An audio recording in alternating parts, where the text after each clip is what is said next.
How to find archived messages on Messenger Lite. That's what I will show you in this video. But before we begin, make sure to subscribe to the channel and ring the bell to get notified whenever a new video is uploaded.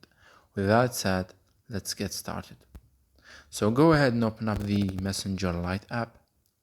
And say for example that you have archived this conversation right here, but now you want to find it. Now, unfortunately, as you might know, there is no way for you to view and find and check the archived conversation or chats using the Messenger Lite app. And in order for you to do that, you might need to use the regular Messenger app or the Facebook Lite app. So that was it for this video. That's how you can find and see the archived messenger messages and conversations.